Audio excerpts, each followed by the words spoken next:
Um, Welcome everyone to the discussion today.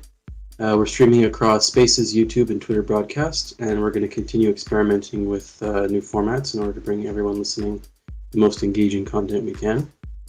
Our objective is to push the blockchain space forward, and if you'd like to be a part of that, you can start by following us on Twitter. And you can also like the tweet for this space, which helps a lot. Today we're going to be discussing all things crypto with Tascha from Stella, previously from Alpha Finance.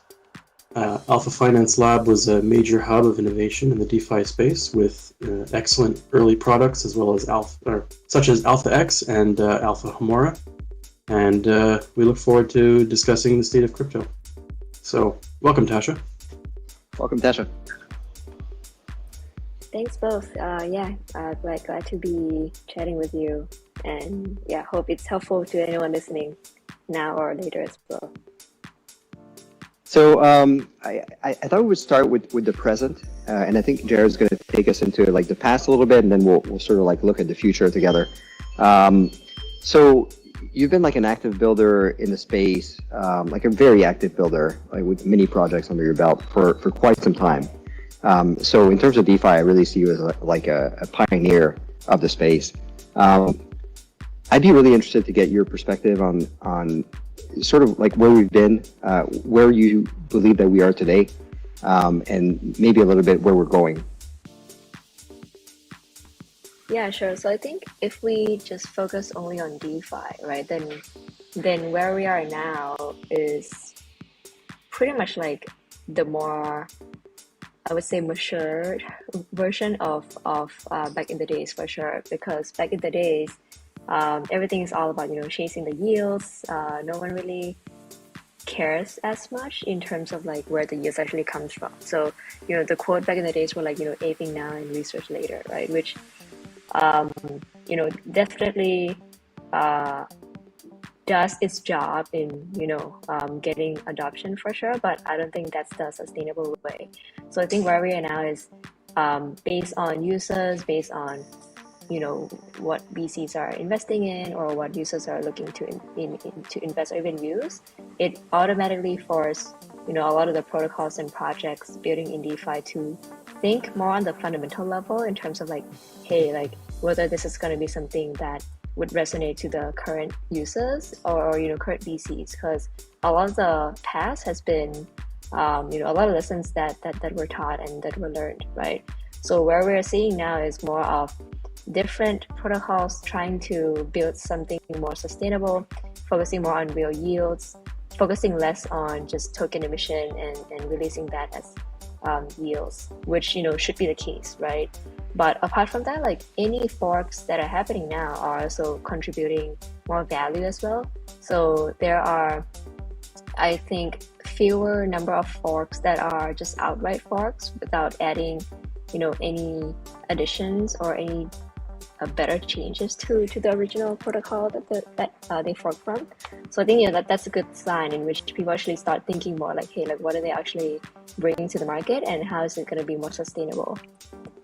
So that's on, I guess, where we are now and on chain, right? But for sure, a lot of I think the next wave definitely will look something similar to the last wave, in which it's a lot of the yields still that will kind of attract more capital coming in, right? But I think the next wave that will be higher yields, I think it's going to be less of a not so sustainable yields as what we saw, but definitely going to be a lot higher than what we're seeing now as well. If we like go back to the beginning, I don't know if you like have a clear memory of what your feelings were on the space back then, and just curious on has that changed quite a bit when you look at the future? So like, were you very bullish 3 years ago before this all sort of started? And has that changed or has it been delayed? Like, how do you view, what are your sentiments about the future? Yeah, I think I'm actually more bullish in DeFi now, even though the stats on chain are not as great as before for sure.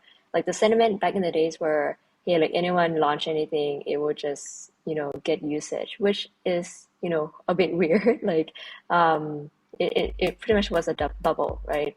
And what we saw was very inflated high yields and not sustainable, hurt a lot of, tokens as well, hurt a lot of users. Um, so I don't think that's going to be repeated in that same magnitude for sure. So and how I see and pretty much why I'm also bullish is that the current bear market and the current activity of building that still continues in a pretty high pace. Like there are a lot of protocols still being built in DeFi, right? Even though the usages may not be as high as before. And these protocols are actually thinking more long term, as I was saying. So I think the next wave that will happen will make it such that users are not as wrecked as before for sure. And I think that's a good momentum towards I would say a more friendly DeFi. That should be the case. Um, yeah, and that's like one main thing that I want to highlight, in which things are actually getting more to, hey, what's actually driven the fundamental mechanism. Users get more wary about, let's say, a more Ponzi tokenomics versus, back in the days, people actually talk about all these Ponzi tokenomics and kind of applaud to them, right? Which that sentiment has changed quite a lot. And by that sentiment being changed, it kind of makes me more bullish in where DeFi is going to a more sustainable, and also like where users actually get something more long term as well. Yeah, so if we look back over like the past year, I think we were sort of in a sideways market. Economy maybe going into a possible recession, and then we got hit with FTX and Celsius and Luna and Voyager and all that. Did you see any of that coming? Were you surprised by it? Like, what was your reaction to that whole sort of debacle that we've gone through in the recent past? Yeah, I think I wish I saw those, but I did not. And I think a lot of people in the space also did not see, especially FTX, let alone Luna, in which the mechanics itself is also quite, a spiral by itself, right? But I think a lot of people in the space just did not expect that spiral will happen, or even if it were to happen, like it would not have happened this fast or this quickly, right? So I think all those things, apart from Luna, for example, but let's say Celsius, BlockFi, or any other centralized lending, I think those actually give people in the space quite a big hunch of considering, hey, like where they're actually parking their funds. I think before people actually were quite okay whether they park in centralized or decentralized. They don't really see that much of a difference. Just seeing the yields as the main driver, right? But now with what happened with all those debacle, I think it automatically kind of make people think a lot further, like where they're actually parking their funds, whether it's centralized or decentralized. Even if it's decentralized, they also care more like, hey, like which protocol, do more research, which a lot better in terms of requirement to put your money where it is best. So yeah, that makes sense. Thank you. So thinking about my next question, which is about like Web3 and DeFi. I would say I have like a higher level of confidence in the idea of DeFi in general, because I can sort of really grasp it, really grasp its utility and how it's going to play out. And, the idea of, DeFi to me is essentially replacing the banking sector, if I'm being, quite blunt about it. Whereas Web3 is like a sort of a grander vision, right? Which I also believe in, but lower level of confidence, at least on my part. Just curious, like how you feel about this comparison. Do you believe in the grand vision of Web3, or are you like me, maybe have a higher level of confidence for the DeFi space specifically? Yeah. Yeah, I think I believe in the grand vision of Web3, but I actually don't think uh, the future is going to be, hey, like we're using Web2, or hey, we're using Web3, right? Like I would think where we're trending in the future is more of like Web 5, like Web 2 plus Web 3, right? Like some components might be better off and more, like makes more sense to be on blockchain, some components on, centralized data server. So in the end, like users may not need to know even like which part is actually on blockchain, which part is not, right? But in the end, it does its job. So whatever component actually makes the most sense to be on blockchain, then it would be. And then just abstracting all those complexity from users, and then it's like Web 5. So I think that's where I'm seeing, or at least, my view. And I also don't think Web 3 will mainly just be DeFi as well. Like recently, Sega or even Ubisoft are launching games on Web 3, right? But for sure, in the end, there might be some components using Web 2 too as well.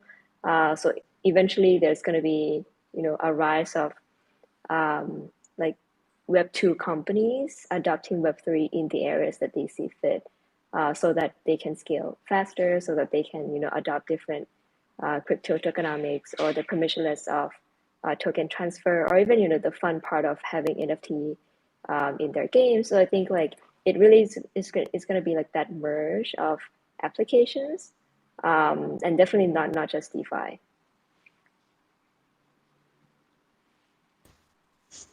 So I'm kind of wondering about how because you've been in the DeFi space for a while. You guys came out with some products pretty early. I'm wondering what your sort of opinion is and your take on the current shifts of products and different sort of options available to people who want to get into DeFi, such as like the shift towards concentrated liquidity being like kind of a big thing right now. A lot of people are getting into concentrated liquidity positions because you can make a much higher yield, and I think it's also a lot more attractive for smaller projects because they don't need quite as much liquidity to make their markets work. So just kind of wondering about your thoughts about that shift, also kind of compared to the old system of just like regular sort of version 1 LPs. Yeah, so I think from a user's perspective, and not so much on the protocol, and I'll go into the protocol later on, right? From a user's perspective, I think it's a lot better in which you actually have, options. If you want to do, a simple version or advanced version, even if it's too advanced like UV4, I'm sure there are going to be like a lot of protocols building on top and simplify those things. Even with UniV3, there are like, Gamma, which is another protocol that built on top to kind of make it auto rebalance for that concentrated liquidity, or auto manage the positions for the users. So in the end, I think no matter how complex DeFi gets, there will be different protocols that kind of make it simple and easy for users, and then kind of capture that market. But ultimately, what it gives to users is that it just gives a lot more options and capital efficiency, where they can actually park their funds, right? From the protocol perspective, I think it's actually a lot more fun to build nowadays too, because back in the days, I feel like people are quite, I think they have their own opinion of, hey, what works, what doesn't work. And then if you just do something similar to what already works, then that would get a lot more attention and a lot more usage, right? Versus nowadays, if you actually do another fork, like people will start to think, okay, then how are you offering something different? As opposed to, let's say you open up, a whole new sector like GMX, which pretty much give the whole rise of derivative stacks, right? Like back in the days, derivative stacks did not even take off as much. A lot of it was more on LPing, and then different forks of UniV2, and then different variations, different token emissions. So I think definitely from a builder perspective, it's a lot more fun now when I would say like the space where people kind of accept that innovation is a lot broader, versus before people just want to ape into the new tokens that does something similar to what they already know that it has worked. Speaking about like what's like innovation in the space, you guys at Alpha previously were, I mean, you built a lot of different products, right? And I'm just curious, like looking back with everything that's happened, are there ideas that came up that you guys turned down that you now sort of wish you had executed? Anything we could sort of like get some insight on in terms of that? Yeah. Actually, another product that we did before was called Alpha X. So we launched it on testnet, and then in the end we decided to not, launch it on mainnet, and then fold it all together. But pretty much, what Alpha X does is it is, a perpetual trading in such a way that users actually trades similarly to liquidity pool. So in a sense, it kind of works very similar to GMX nowadays, but with GMX V1. But instead of having a GLP, but it actually becomes a different pool. So it might be a bit closer to GMX V2 even. So you can think of it as a way to long or short any token on chain, but without having to do it in a complex way, but just do it in a very DeFi native way, which is just trading on liquidity pools, right? So I think that was the product that I think have quite a good potential, but decided to not continue. And I can talk a bit more like why we did not continue and what were the decisions then. Yeah, I've actually used Alpha X. I thought it was a nice product. I'd be curious if you'd like to expand on why you didn't. Mm-hmm. Yeah, I think, this is also similar to my previous point in which back in the days in 2020 to late 2021, a lot of users and a lot of VCs and pretty much people in the space, right? They just want to, I would say, earn the most yields on things that they are more comfortable with. So let's say, hey, they know pool one, they know pool two, they know yield farming. Might as well kind of work on that. And within that realm of sector, there are so many protocols that they can earn the yields off already, right? So Alpha X, pretty much, I would say it was a bit too early to the market, in which people back in the days and users were not ready to take up the whole new concept, to see how much yields they can earn when they know for sure that they can earn quite a lot of yields, 3-digit yields, 4-digit yields doing leverage yield farming on all these protocols, right? And then there seems to be the whole pipeline of different UniV2 forks coming up and just doing yield farming. So I think that was one of the main reason that we did not continue, because we think it was too early as a market. But yeah, if let's say Alpha X were to be launched today, I think it would be quite a different journey. I personally thought that Alpha X actually had a really good sort of potential. Um, do you think there's any chance that you guys might try and sort of revive something similar to that, or to maybe retool it to the current market and then find a way to kind of fit like the current sort of DeFi landscape? Mm. So I think coming back to Alpha X, I want to kind of take a step back and zoom out a bit further, right? So um, Alpha X was a tool that allowed anyone to leverage trade on chain, right? So instead of focusing on leverage trade alone, I think where we are now as a project, which we rebranded to Stella, right? We take the zoom out view and say that, hey, as a Stella's project mission, we want to make sure that anyone who wants to take leverage positions, be it leverage trading, be it leverage yield farming, leverage staking, they should be able to do so in such a way that users are not wrecked, pretty much, right? and in also such a way that they are profitable at the end and they earn positive yields.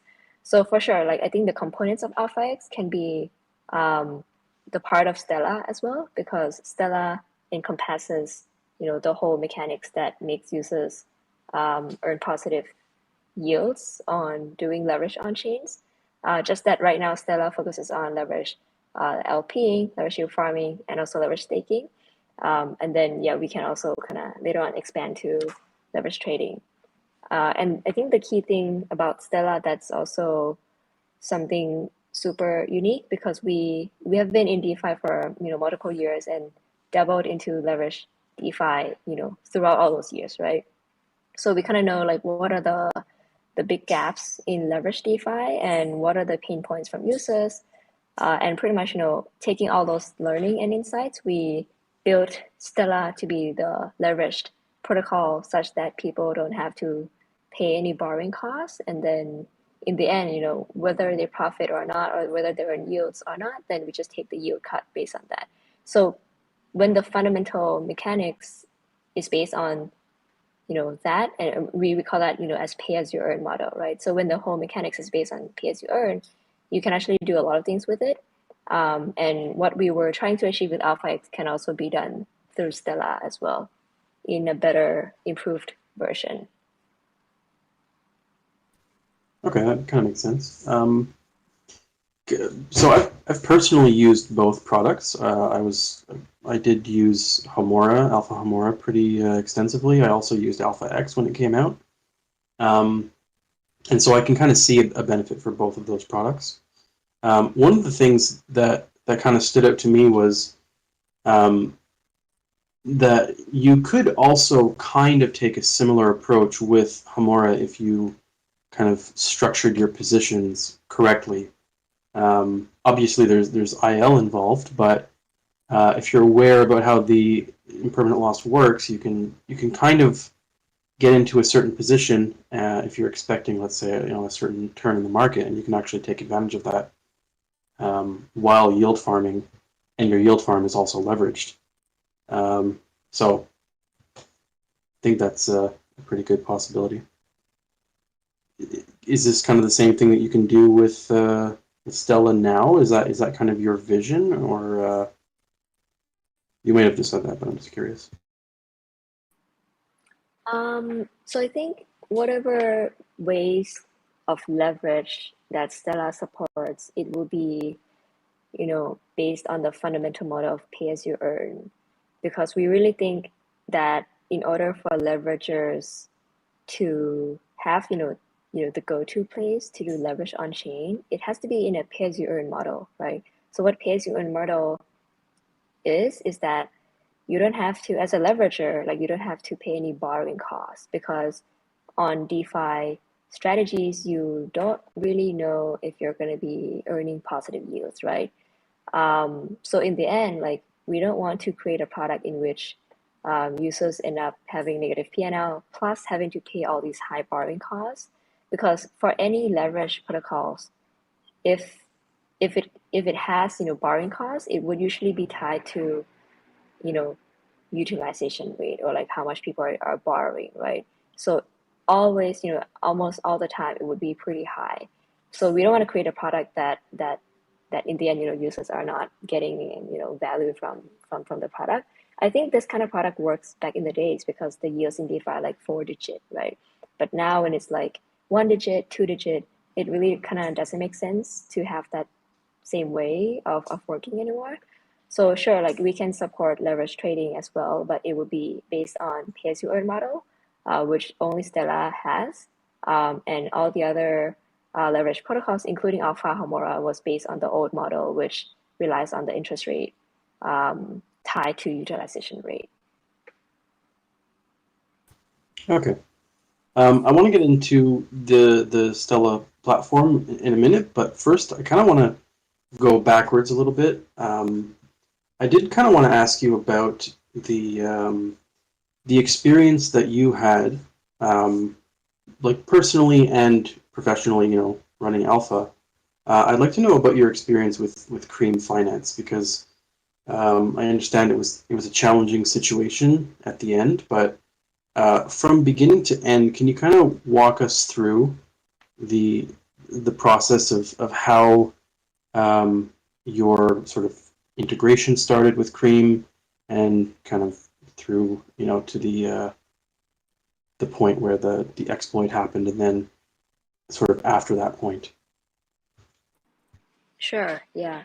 So I think the end of 2020, which seems like, ages ago, that was when we started to talk to Andre Cronje, who's I would say, a core contributor and founder of many protocols, like, for example, Yearn Finance and many more, right? So pretty much that was the beginning of potential integrations, because Andre was acquiring Cream Finance and then changing it to Iron Bank. As a part of the process, from my understanding, like, a lot of the team members were different as well, but again, like, Iron Bank and Cream Finance are anonymous teams, so there are only a few people who are doxed. So yeah, that was like the beginning, right?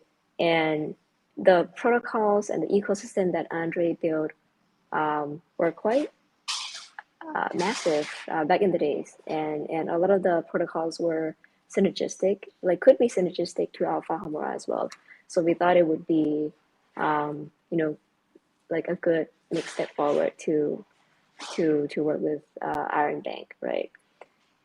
So that was the beginning, and then Iron Bank itself positions itself to be a lending protocol for the other protocols. So you can think of it as, um, the liquidity hub that a lot of the DeFi protocols would tap into, and rely on this, liquidity hub to power their different protocols, right? So yeah, in the end, yeah, we integrated Alpha Homura integrated with Iron Bank, and the liquidity that Alpha Homura uses comes from Iron Bank. And then that was the beginning. In February 2021, both protocols were hacked. It was quite a rare, like very, very rare exploit. It's not one of the common, contingency exploit, or even, LP exploit or Oracle exploit. It's not one of those at all. So pretty rare scenario. And for sure, like, none of the teams were expecting that for sure, right? Yeah, so that was like February 2021. And then after the exploit, both protocols agreed to resolve the bad debt that the exploiter took. Because in the end, like, these two protocols work in a protocol to protocol lending mechanism. So in the end, like, the exploiter's money came from Iron Bank, because Iron Bank is the liquidity hub for a lot of the protocols, including Alpha Homura, right? So in the end, Alpha Homura and Iron Bank agreed that, okay, to address this issue, then there is a debt repayment schedule, which Alpha Homura continued to follow.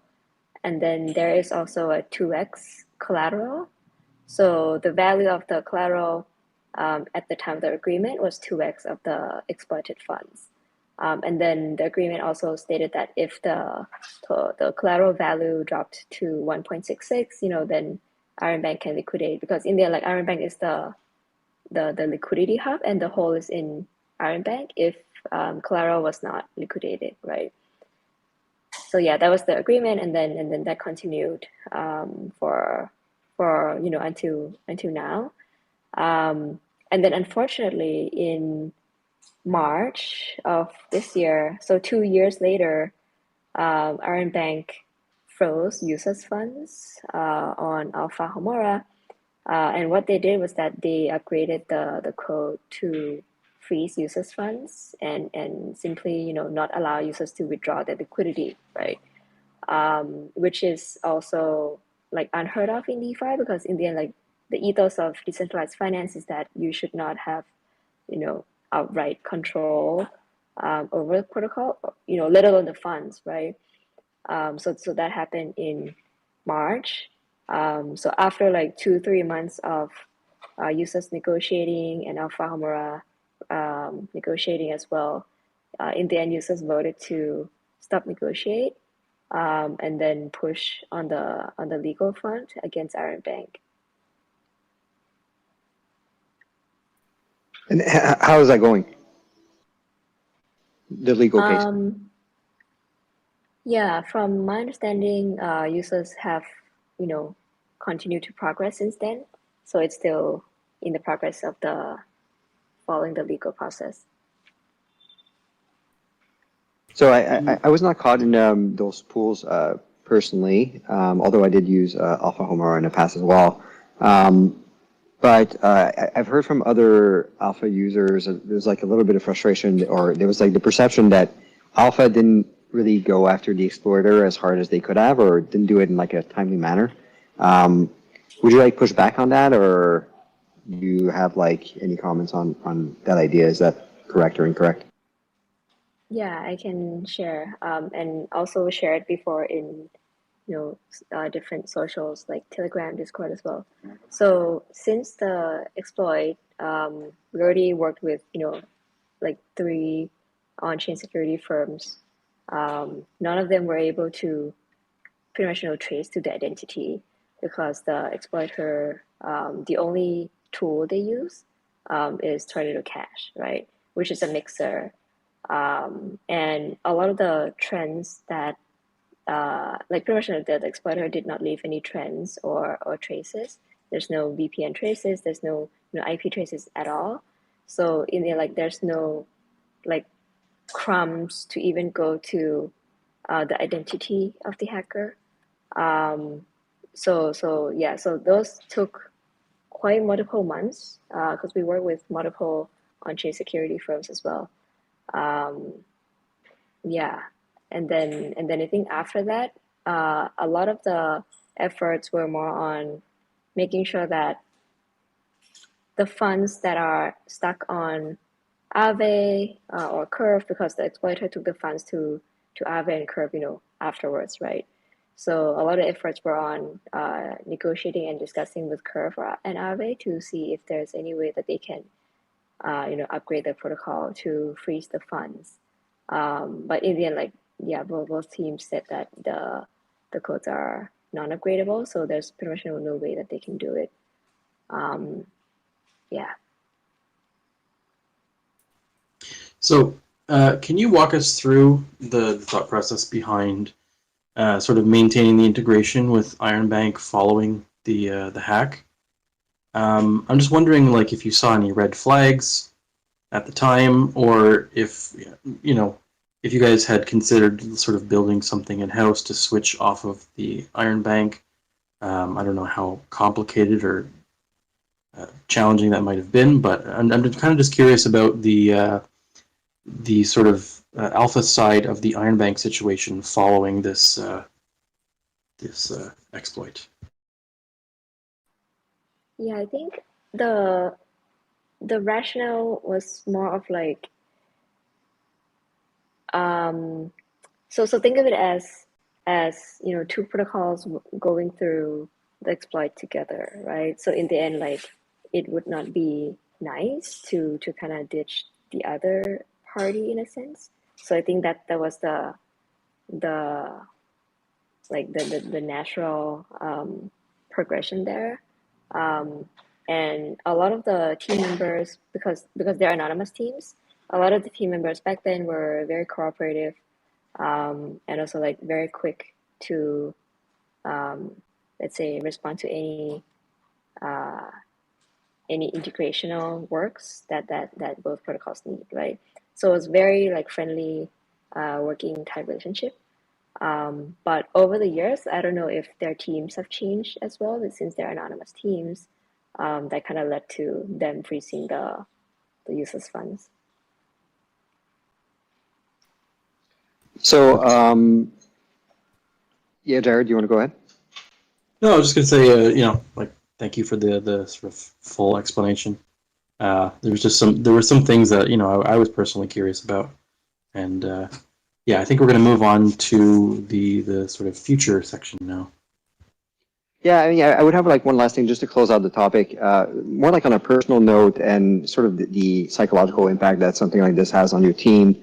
Um, I mean, we're all professionals, and life is hard for all humans, and I think we fall down and we try to get back up as best we can, but and not dwell on these situations for too long. But just curious, if how you underwent that crisis, you and or your team, and if you like learned anything from it.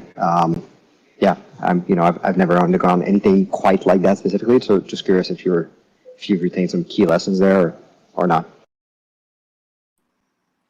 Yeah, and I would not say the issue is resolved because right now users funds are still stuck, and Iron Bank still has not un unfreeze the funds, right? However, at least on the users front, majority of the users agree to like stop negotiating with Iron Bank because Iron Bank in the past like 3 months of active negotiation, they were not as cooperative, and they pretty much rejected all the proposals that were proposed, be it from users or be it from Alpha Homura. So yeah, so even though like the negotiations stop, but users funds are still in Iron Bank, and Iron Bank still kind of held it with them, right? So let's see how the legal process will do its work to push Iron Bank to unfreeze users funds, because in the end, like, users funds are not related with the issue. Like, the issue is between the two protocols, and the issue was also handled through the debt repayment schedule plus the 2x collateral, which Iron Bank has ability to liquidate it when it was like 1.66, right, according to agreement. So yeah, so anyways, based on all of those, I would say, like, from personally, like, definitely took a really big hit um on my mental and everything too, right? But in the end, I think it really is like taking taking uh taking yourself to be in every party's shoes as much as possible, and don't forget to um take I would say take yourself back to be in your shoes as well, because a lot of times, like, I would say there can be parties that may not mean well to you as well, and whatever they do might just want to hurt you as much as possible. For example, like Iron Bank, right? Um, so in the end, I think, like, it really is one thing to try to understand the other side, but the other thing that's also important is to have a strong and firm ground on what's acceptable and what's not acceptable, what's right and what's not right, and just hold on to that ground as well, because otherwise there can be multiple parties that just yeah, just attack you as much as possible. Yeah, that makes sense. Thank you for exploring this. Like Jared said, I'm sure it's not a fun topic to sort of go over and over again, but I think at least we still had some sort of questions like how did this play out and so on. So, um, yeah, thank you. Um, so moving forward, looking at the future, I would really like to talk about Stella, and um, maybe we could start with like when you sort of like came up with the idea or started thinking about the decision of moving from Alpha Finance to Stella, and what like the major catalyst at that point was. I know you already started to discuss it, but yeah, I think it'd be nice to sort of restart that. Yeah, so for those who are not familiar with Alpha Finance, which is what we rebranded from, the model that Alpha Finance worked off of was a DeFi lab, right? In which the mission was to build multiple DeFi protocols that complement each other and become more of like a DeFi ecosystem. And hence, the products that came up of that were Alpha Homura and then Alpha X, and then a bunch of other products as well. Um, I think it was many months already that that Stella idea pretty much like came to mind, right? In which what we saw that wasn't working as well, or pretty much no, we have to adjust according to the market, was the model itself that Alpha Finance runs on. Because back when we started Alpha Finance, it was early 2020, right, where DeFi was non-existent pretty much. So that model of being a DeFi lab and try to experiment and push out different products like really makes sense. But nowadays, I think where DeFi actually matures quite a lot more, like there's real usages, it's pretty clear what works, what doesn't work, how do we kind of build on top of what works, all those things.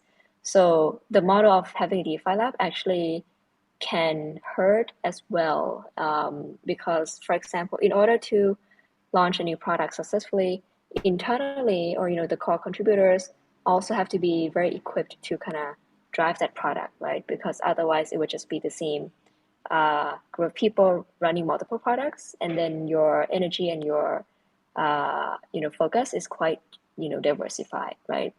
So I think in order to make sure that we capture and build for the next bull run for DeFi, we want to make sure that the main product that we build gets a lot of usages.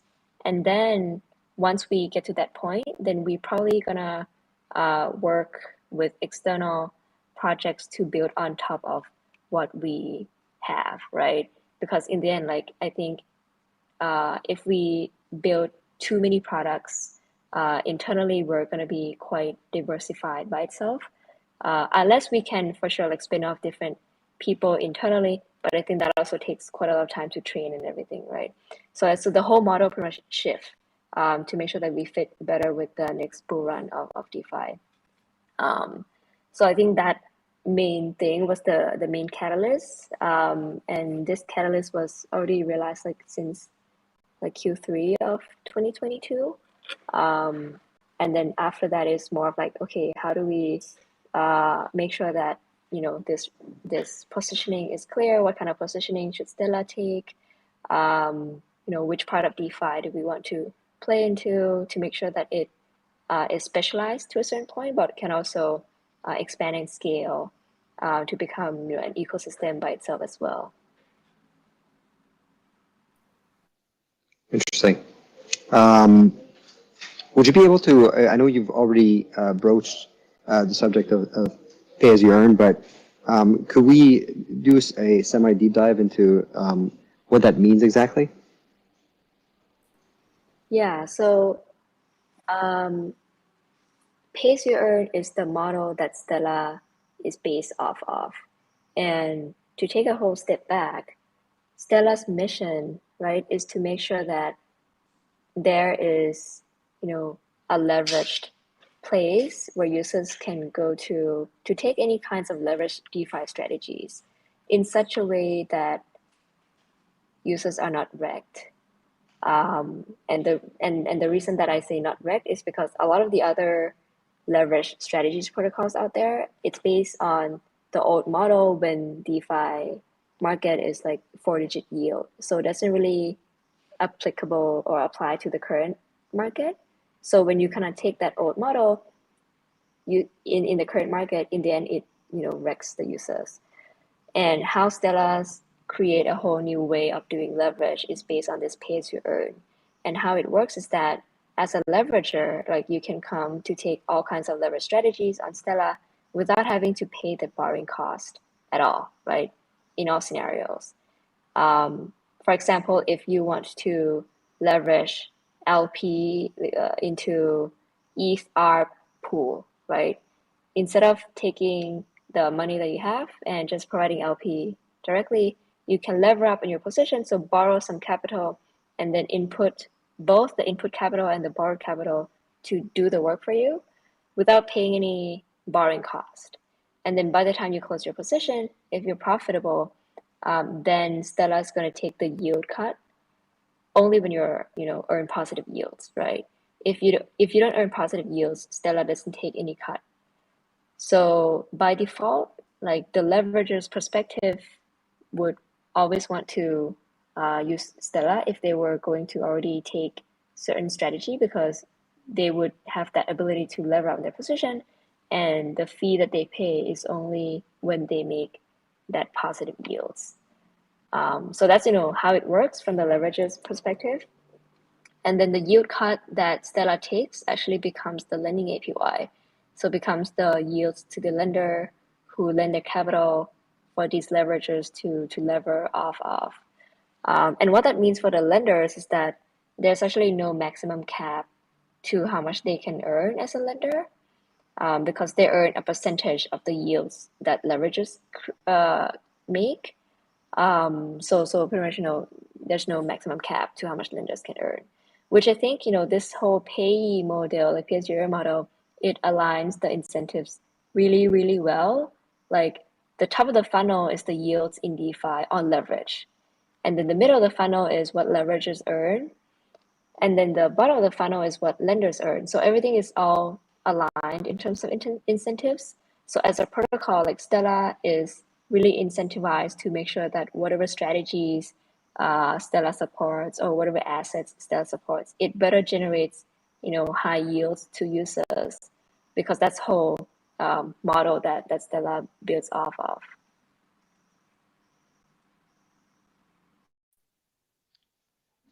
And that's super interesting. So can you tell us, like, how does the model align incentives of like borrowers and lenders? Does it change the relationship versus Homora? Yeah, it changes completely. So in any leveraged protocol, including Alpha Homora, which is the previous product, right? Um, as a borrower or as a leverager, like you already incur a cost upfront.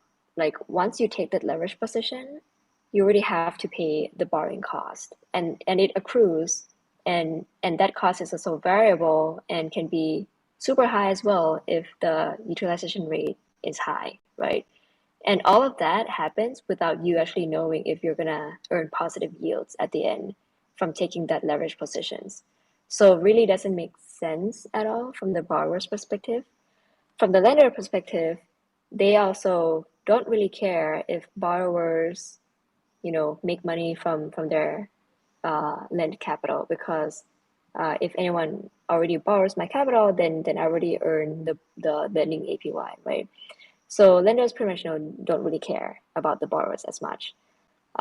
So I think that's the dynamic that is not great at all. Like one party doesn't really care about the other party, and then the borrower actually incurs so much cost without knowing if there's going to be, the positive yields at the end. Um, so yeah, that's like for any leverage protocols, right? For Stella itself, as I mentioned earlier, like the incentives are super aligned. For the lenders, they actually really care that, hey, like these leveragers who borrow my capital, they better, be smart about what strategies they take so they earn positive yields, so that my lending APY can be positive too, right? And for sure, like any lending APY will be positive because it's a percentage of the yield cut from the leverager, right? The leverager in this case is also very aligned because they pretty much are optimized to or incentivized to earn as much yields as possible, because the yield cut will decrease as the yields increase as they earn. So the more yields they earn, the less percentage cut they're taking. So they pretty much are incentivized to earn more from doing the leverage. And as a protocol like Stella, we are super aligned to make sure that whatever strategies or whatever chains or L2 we go to, like it better generates high yields to leveragers and thus lenders, because otherwise the whole payee model will not work. So I think in this case, like every party really aligns and no one is just taking the other party for granted. And is there a way as a lender that I could potentially lose money, or my percentage would just go to zero if the strategies are not profitable? Is that how that would work? So lenders will not lose the capital because there's no like on the smart contract, it is over collateralized from the borrower's position. So which means that if the borrower's leveraged position is, way down, it would already get liquidated before it gets underwater. So the lent capital will be returned to the lenders. The worst case scenario is lending APY being zero. However, that will also not be the case because of how the lending APY is distributed. It's distributed over time. So by the time that yields are generated from the leverager, it will, go into the lending to the lender on a daily basis, as opposed to just one chunk and just go to the lender. So that mechanism prevents, lending APY being too fluctuating, and allowing lenders to kind of foresee the more consistent stream of lending APY, because it's more of like that whole aggregate yields from leveragers being distributed daily to the lenders. Yeah, interesting. I mean, it makes a lot of sense. When we look at like the yields that protocols were, like the emissions that they were giving out a couple of years ago, borrowing against that and leveraging it was like a very good idea. I believe Alpha was the first to do that. Correct me if I'm wrong. And now that we're shifting to sort of like this new place in the ecosystem where like protocols are just not willing to emit as many tokens. You've realigned the model under pay as you earn. Is that all correct? Yeah, correct. Right. And okay, so would you say that like this model essentially is what differentiates Stella from other leverage strategies? Yeah, definitely. Okay. And so, what do you think are like reasonable yields that someone should expect to get if they're using this platform? Yeah, so if you go to app.stellaxyz.io, there are like two ways that you can use it. One way is if you want to take the leveraged strategies. So right now, like the APY, is quite high because it's a leveraged strategies, right? So you can get anything from like 100% to like 400%. And all these also change depending on activities and activities on chain. So sometimes it can be lower, sometimes it can be higher as well. The other way that you can use it is just simply lend your crypto tokens. So in this case, your capital is being borrowed by the leveragers, and your lending APY becomes the yield cut that was taken from the leverager's profits. So here, for example, if you lend USDC at the moment, the projected APY is 12%. The current APY is 3%, but projected is 12.5. So now there are like 6 tokens that you can lend on Stella.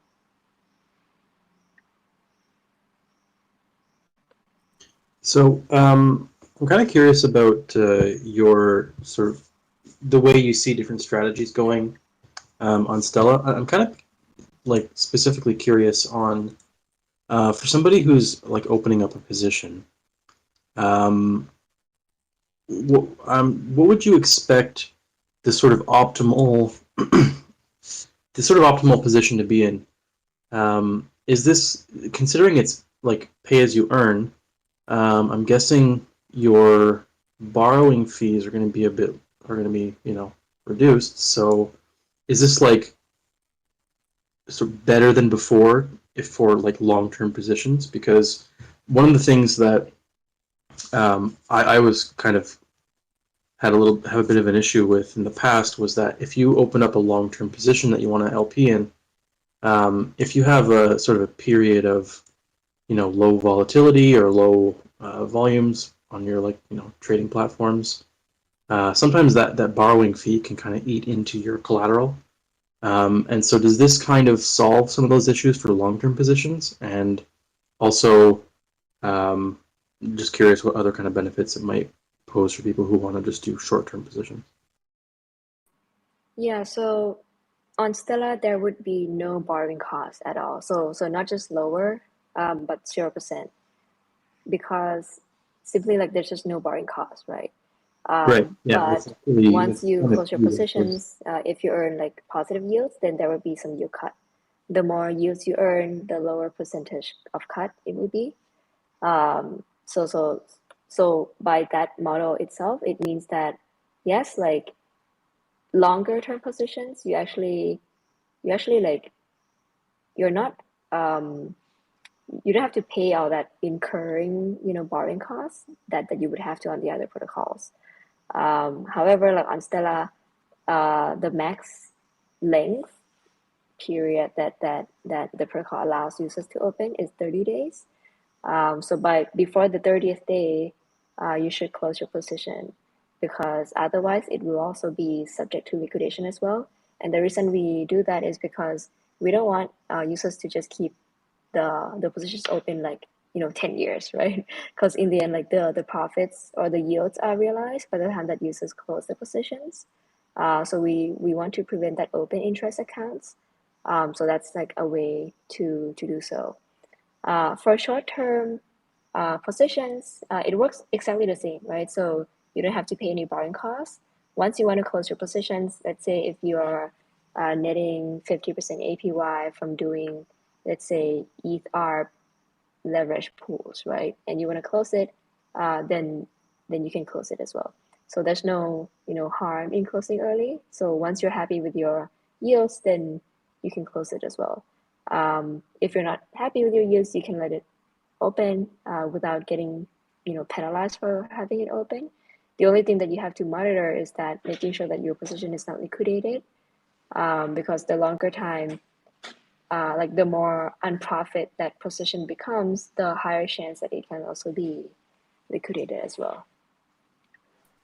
So, yeah, actually, I did know that before asking. I just kind of forgot. But yeah, can you kind of talk about your a little bit more about the reasoning for making the max 30 days, as opposed to maybe allowing like rebalances or just like sort of a refactoring of your position somehow. And just for myself or other people who might be curious, do you think that there might be any options in the future for sort of, maybe it could be like under a different model, but having more positions or options available for people who want to have long-term positions? Yeah, definitely. That's also something on the roadmap to think in terms of like, hey, is there a way for users to realize only the yields and then have their positions continue? Technically, that can be done. The reason that it was not done at the moment is that we just want something that's simple first. Plus, at the same time, if you realize the yields let's say frequently, the positions also resets, right? So in the end, like there is also a chance that the total yields that you get could have been more if you did not realize yields multiple times and just wait and realize once. But yeah, like those are the incremental optimizations that we can also do and also offer to users. But I think at the moment we just want something a bit simple for users, and then kind of see what users want, and then build from there. Okay, cool. So we're going to try to wrap it up soon because we're coming up on the hour mark. But I had just two last questions. I was wondering if you could maybe provide us with like an example of a strategy that someone could do on Stella, like maybe like your favorite strategy or the one that you find most ingenious. And then just curious if you could share, what's coming up in Stella's roadmap after, in the near or medium term future. Yeah, so I think actually quite a lot of cool strategies you can do on Stella. So I think the most simple one is that, hey, if you are already holding ETH and you also wanna long ETH as well, you can provide ETH and borrow stablecoins to lever up on your LP positions. So in the end, you're getting trading fees on leverage while also longing ETH as well. So that can be one way, especially now where ETH price has been coming up a bit as well recently. Some other strategies, for example, if you are holding, different project tokens like Radiant or GMX, like where we're gonna list GMX in actually tomorrow. So in that case, like if you already hold these tokens and if you wanna long these tokens as well, like you can also do the same strategy as what I mentioned earlier. So yeah, put a lot of use into the tokens you're already holding. On the other hand, like if you just want to lend, you can lend 6 tokens already on Stella. In terms of roadmap, so we're gonna have leveraged GMX ETH pool this week, and then GMX lending as well. There are also other protocols we're integrating with, like Trader Joe, Pendle. So those will be giving a lot more options for users to do leverage strategies on. All right. Well, thanks, Tascha, for coming today. It's been an interesting discussion. I appreciate your inputs. I think it's about time. We're kind of coming up on we're just over an hour. So I'd just like to thank everybody in the audience for coming and listening. Thank you, Tascha, for coming. And for anybody who liked this episode, just follow us on Twitter and leave us a like. I don't know if anybody has anything. Yeah, thanks a lot, Tascha. Thank you. Yeah, great and fun chatting. Yeah, it was a good chat. Yeah, Right. I really appreciate getting the chance to ask all these questions and gain from your perspective. Okay, sounds good. Thanks a lot, everyone. Thank you. Thanks GM. Bye-bye. Bye. Good night.